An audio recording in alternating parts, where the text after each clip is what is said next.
हाय, मेरे बच्चे के साथ ऐसा हो जाएगा मैंने तो सोचा भी नहीं था यार। बर्थडे बुड्ढे जाए भाड़ में, बस मेरा बच्चा ठीक हो जाए। और रात बड़ी मुश्किल से काटी है, ये रात बहुत लंबी लगी। दूसरे दिन तो सारे लोग इकट्ठे हो गए थे, पड़ोसी भी, और इसकी हालत ख़राब हुई तो ले गए डॉक्टर के पास। लेकिन बाद में जो हुआ उसकी तो मैंने कल्पना भी नहीं की थी कि मेरा दिन इतना बेकार था कल रात से लेकर। लेकिन बाद में पता नहीं क्या चमत्कार हुआ भगवान की कृपा से कि सब अच्छा हुआ। हेलो नमस्ते जी, स्वागत है आपका मेरे न्यू ब्लॉग में। मेरा नाम है प्रीतिका और मेरा कल जन्मदिन था। मैं सोच सोच के एक्साइटेड हो रही थी कि कल क्या होगा, लेकिन थोड़ी देर पहले ही मेरा बच्चा गिर गया है नीचे और इसके शायद बाजू में मोच आ गई। पता नहीं क्या हो गया, लेकिन इसे बहुत दर्द हो रही थी। इतनी दर्द कि बस सारे लोग इसके आसपास बैठे हुए थे इसके ताई के कमरे में, और अब हम इसको चुप करवाने की कोशिश कर रहे हैं कि ये कैसे चुप हो। बस क्या ही बोले अब। रात बड़ी मुश्किल से कटी है और ये सुबह तक रो ही रही है बेचारी। तो पड़ोसी भी हमारे सारे, इसके ताऊ ताई दादी सब इकट्ठे हो गए थे, सब बहुत परेशान थे। फाइनली हम इसको ले जा रहे थे डॉक्टर के पास, मैं, इसके दादा और बस क्या ही बोलूँ, सारे रोने को तैयार हो रहे थे। बर्थडे बुड्ढे तो मुझे याद भी नहीं है कल रात से लेकर कि मेरा बर्थडे भी था आज। मैं कसम से माँ बाप बनना, आज पता चल रहा है कि हमारे माँ बाप ने भी हमारे लिए कितने कष्ट किए होंगे।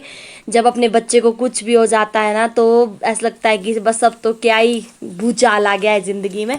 तो हम ना इसको जैसे ही पार ले गए वहाँ पे गाड़ी के पास, और बंदी नाचने लगी वहाँ पे। पर मैं उस टाइम वो वीडियो रिकॉर्ड नहीं कर पाई क्योंकि उस टाइम में खुद बहुत ज़्यादा खुश थी। जैसे इसको गाड़ी के पास ले गए और ये नाचने लग गई, फिर हम इसको ले नहीं गए डॉक्टर के पास। पता नहीं इसके मोच आ गई थी कि क्या था कि घर में इतना रो रही थी, और हम इसको वजह से वापस ले आए। और ये बंदी फ्रेश यहाँ पे देखो माथा टेक रही है। जब हम पार्क हो गए थे तो पापा इसको ऐसे ले जा रहे थे गोदी में, क्योंकि इसकी हालत बहुत खराब थी।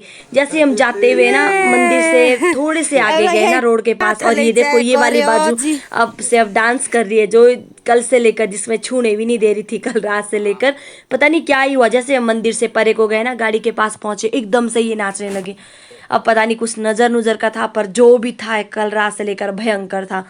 पर थोड़ी सी नीचे भी गिरी थी और मुझे हो रही थी बहुत ज्यादा सर दर्द। मैंने कहा सो जाती हूँ, बर्थडे बुड्ढे जाए भाड़ में। फोन साइलेंट में था और 19-20 कॉल आई। वैसे भी शादी के बाद 19-20 कॉल आना बहुत बड़ी बात है। मैं डर गई, मैंने कहा पता नहीं क्यों इतनी कॉल आई। बोले जल्दी से फटाफट 5 बजे तक परे पहुंच जावा, वाटरफॉल के पास तेरे को घूमने ले जाता हूँ। फिर मैं भी चली गई, ये अपने दोस्त के साथ वहाँ पे खड़े थे। और जी पहले तो दिख नहीं रहा था कि कुछ है या नहीं है, क्योंकि मुझे ऐसा लगा कि सोच रहे होंगे कि इसका बर्थडे है, इसको वाटरफॉल के पास ले जाता हूँ, खुश हो जाएगी। जब मैं बाहर गई तो मैंने देखा कि वाह, ये तो भाई केक ले आए थे, वो भी जैसे मैंने इनके बर्थडे पे इनको सरप्राइज दिया था मेरी और प्राणिका की तरफ से, क्योंकि प्राणिका के साथ हम दोनों का ये पहला बर्थडे था। तो फिर क्या बोलते हैं, इन्होंने भी मुझे ऐसे ही सरप्राइज दिया जैसे मैंने इनको दिया था। अब यहाँ पे जी बंदा, मतलब मेरे लिए बहुत प्रीशियस मोमेंट था। ये हमेशा कहते हैं कि जब भी हम पब्लिक प्लेस पे डांस करते हैं या कुछ भी एक्टिविटी करते हैं तो लोग हमारा मजाक उड़ाते हैं, वो सो मैं तुमसे बड़ा हूँ, मेच्योर हूँ, मुझ पे ये अच्छा नहीं लगता। लेकिन इस बार इन्होंने बिना लोगों की परवाह किए पब्लिक प्लेस में ये मेरे लिए ऐसा सरप्राइज़ दिया, मेरे लिए बहुत बहुत बहुत प्रीशियस था। आप सोच सकते हो, अगर आप में से कोई कल्पना कर सकता है तो मैं, मतलब मेरे लिए खुद भी अकल्पनीय था कि कभी ऐसा हो सकता है या ये मेरे लिए ऐसा कर सकता है, क्योंकि लड़के बहुत कम ऐसा कुछ करते हैं खुद से। फिर हमने वहाँ पे थोड़ा बहुत फ़ोटो शूट किया, लेकिन इस पे माँ लिखा हुआ था तो मैंने साफ मना कर दिया कि केक तो मैं प्राणिका के साथ ही काटूंगी, लेकिन हम आपके दोस्तों के साथ, मतलब भैया और के साथ छोटी सी पार्टी यहीं पर करेंगे। तो अब हम चल पड़े वाटरफॉल से घर की तरफ। ये हमारे एरिया का सबसे, बोल सकते हो आप, फिलाई का ये सबसे सुंदर वाटरफॉल।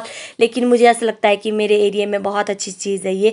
यहाँ पर मैं इनसे पूछ रही हूँ रास्ते में कि ऐसा क्या है आपके मन में कि मैं उसके लिए केक ले जाऊँ, तो ये बोल रहे थे कि नहीं, मुझे लगा कि पिछली बार भी इसका बर्थडे नहीं मनाया क्योंकि उस दिन हमारे पड़ोस में डेथ हो गई थी, और अगले साल का पता नहीं कि कल का क्या ही पता कि क्या हो जाए। तो आज सब कुछ अच्छा है, सब कुछ ठीक चल रहा है, तो मुझे लगा कि चलो क्यों ना इसको सरप्राइज़ दे दिया जाए। पर मैं तो बोली थी कि मैंने तो सोचा ही नहीं था कि आप कभी मेरे लिए कुछ ऐसा करोगे। तो इन्होंने बोला कि तू मेरे को हमेशा इनका तो बार बार यही कहना था कि तू मुझे हमेशा सरप्राइज देती थी, सोचा मैं भी इस बार तुझे सरप्राइज दूँ। बाकी इनकी माया यही जाने कि इनके मन में क्या आया। बाकी मैं बोल सकती हूँ कि भगवान की कृपा है कि ऐसा हुआ, वरना मैंने कभी सोचा नहीं था कि पब्लिक प्लेस पे कभी मेरे लिए कुछ ऐसा भी करेंगे। ये थोड़ी बहुत में स्नैक्स और कोल्ड ड्रिंक लेके जा रहे थे हम, क्योंकि वहाँ पे सड़क के पास प्रधान जी भी आए थे और हमारे साथ भैया भी थे, तो हम वहाँ पे उनको छोटी सी पार्टी दे रहे थे। छोटी सी पार्टी जिसको बोलते हैं सड़क पे जितना हमसे हो पाया उतनी सी हमने छोटी सी ट्रीट अपने फ्रेंड्स के साथ, हमारे फैमिली मेम्बर भी है, हमारे फ्रेंड्स भी है। तो आज का दिन मेरा मतलब इनके मेरे साथ होने से भी बहुत अच्छा गया। और अब थी जी शाम की बारी, और अपने बेटू के साथ, अपनी प्राणिका के साथ। सुबह तो इसने बहुत डरा दिया था, कल रात से लेकर बाजू में छूने भी नहीं दे रही थी, तब भी तो सारे डर गए थे, पड़ोसी भी, हम लोग भी सारे। फिर ले भी गई इसको डॉक्टर के पास में, और पापा सड़क में भी पहुंचे और ये भी नाचने लगी। मैंने कहा वापस करो, फिर डॉक्टर हॉस्पिटल थोड़ी ना दिखाना है। और अभी बंदी फ्रेश, और बस जैसे ही घर आई वापस भी फ्रेश हो गया। पता नहीं कुछ नज़र का था। आपको क्या लगता है कि क्या हो सकता है ऐसा कि मंदिर में भी, मंदिर से परे भी गए और बंदी ठीक भी हो गई? आपको क्या लगता है? चलो आप कमेंट करके बताना अगर आपको ठीक लगे।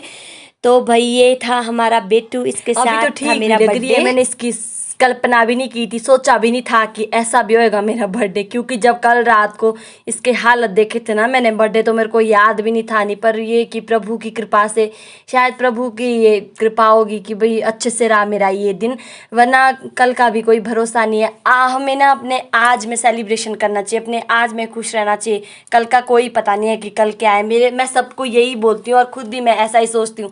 मैं छोटी छोटी जो होते हैं ना, छोटे छोटे मोमेंट, उनको मैं इंजॉय करना चाहती हूँ। मेरी छोटी सी दुनिया है जिसमें मैं खुश रहना चाहती हूँ, क्योंकि कल का क्या पता कि कल क्या होगा। और मेरी फैमिली भी बेचारी, भगवान के कृपा से ऐसा ही परिवार है जो मेरी सारी खुशियाँ में शामिल होता है। चाहे मैं कभी बचपना करती हूँ, चाहे मुझसे कोई गलतियाँ हो जाती है, या फिर कुछ भी मैं ऐसा करती हूँ जिसका लोग शायद मजाक उड़ाते होंगे, लेकिन ये जो मेरी फैमिली है ना, ये जो भगवान ने मुझे परिवार दिया है ना, थैंक यू भगवान, किसी की नज़र ना लगे, ये मेरी हर खुशियों में शामिल हो जाती है। बस बस और क्या चाहिए भगवान से? बच्चे सही सलामत रहे, परिवार मेरा सही सलामत रहे, और मैं अपने परिवार के साथ ऐसे ही सारी खुशियाँ मनाती रहूँ। आज का ब्लॉग करती हूँ यहीं पे ख़त्म। आपसे मिलती हूँ अगले ब्लॉग में। प्लीज़ प्लीज़ आप बताइएगा कमेंट करके आपको मेरी मेरा परवाह ब्लॉग कैसा लगा। अगर मुझे कमेंट करके बताइए बताइएगा अगर कोई मिस्टेक होती होगी, ताकि मैं दोबारा के लिए उसे सही कर सकूँ। ओके, बाय बाय, आपसे मिलती हूँ अगले ब्लॉग में।